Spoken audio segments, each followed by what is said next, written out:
friends. I know that glare is like a little funky. I haven't quite figured out how to deal with the lighting in this new space. I just moved, but hopefully you can just hold my hand the whole time. Hold my cup there. Anyways, I am just hopping on because I feel like I made a video about the daily three, but I can't really find it. And it sounded easier to just make another one than to try to figure out where I put the other one. So the daily three. This is I've been talking for a while about how gentle movement and mindfulness are incredible ways to almost like give yourself a multivitamin, a daily multivitamin for your nervous system, resourcing your nervous system rather than just responding to stressful moments. So a lot of us like to reach for like a breathing exercise or like counting to 10 or finding colors in the room or whatever when we're stressed out, when we're in and activated, as some people say, or when we're in a mobilized or immobilized defense state. That's great and really helpful. But what is something that's also really important is to give yourself a daily connection with movement, mindfulness, and creativity so that you're building the tone and the resilience and the flexibility of your nervous system in calm moments. And like a multivitamin, this strengthens your nervous system so that it's more resilient for when those stressors come. It makes stressful situations less stressful. Um, and it's kind of like if you like never had any vitamin C and then you were vitamin C depleted, you could get a dose of vitamin C, or you could just take a little vitamin C every day. So this daily three, as I've been calling it, is a way to do that sort of daily resourcing and create a lifestyle where you are taking really good care of your nervous system on a daily basis. So a lot of us feel like we already have too much on our plate. And the hope with the nervous system stuff is that we can create like a lifestyle of supporting our nervous system. And so, in the same way that you maybe brush your teeth every day or have coffee every morning, um, if you can integrate these three things, it can be really fantastic for your nervous system. So you really don't have to do huge chunks of time and they don't have to be anything super fancy and you can combine them if you can creatively come up with ways to do so. So the three things are movement, mindfulness, and creativity. Movement is not like exercise. A lot of us have negative associations with exercise, with diet culture, with all of these things. And a lot of us end up disassociating when we exercise to get through it because of past trauma around those things, or going into a sympathetic or very mobilized state, like, I'm gonna exercise. Um, so this is something very separate from that. If that is a part of your day, that's fine. This is something that is separate. So gentle movement is what we're going for here, and movement where you are in your um,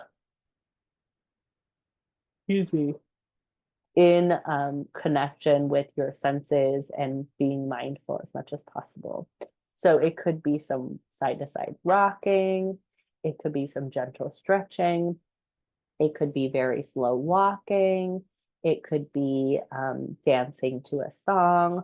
Also, vocalizing fits in this category. So, singing, chanting, loud sighs, humming, this raspberry sound.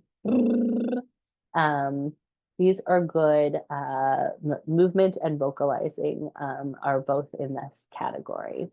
So 10 minutes, it could be three chunks of 3 minutes. It could be two chunks of 5 minutes.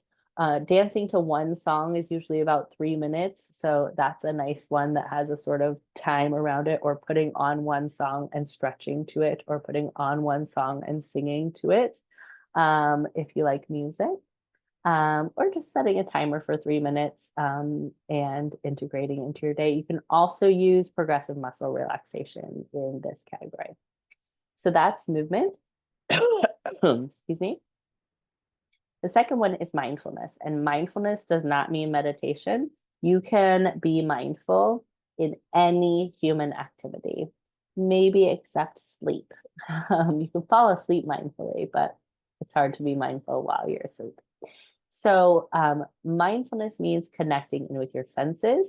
So, connecting in with what you see, hear, taste, touch, smell. And doing that either with an imaginary activity or a real life activity. So you could mindfully hold an item and notice how it looks, how it smells, how it feels, how it moves, how it sounds, what noises it makes. You could do the dishes mindfully. You can eat mindfully. You can type mindfully. You can draw mindfully. Anything that you're doing, if you notice what's happening with your senses while you're doing it, then you're doing a mindfulness exercise. Um, the way to do it with your imagination is you can visualize something or imagine something and think about all of the sensory experiences that go with that. Your brain and body don't know the difference between imagination and real experiences. So either is fine there. Once again, you don't have to do 10 minutes all in one chunk. You can do smaller chunks here and there. And ultimately, all of these things we're working towards not doing them like as an exercise, but just having them be a part of our day. So having gentle movement be a part of our day, having connecting with our senses be a part of our day, have creativity be a part of our day. So moving on to creativity. Creativity, what keyword here is unskilled. So this is not art. We are going to try to not bring all of the judgment and pressure that so many of us have experienced around art into this creativity. It could be singing and dancing to a song. It could be doodling on a piece of scrap mail. It could be, it can be art if that's something that you feel you can connect with without having a disassociation or a mobilization. But for a lot of us, art does bring up that defense state. It could be cooking. It could be playing with, beans or pasta and like sorting them and putting them into patterns. It could be, did I say cooking already? Gardening.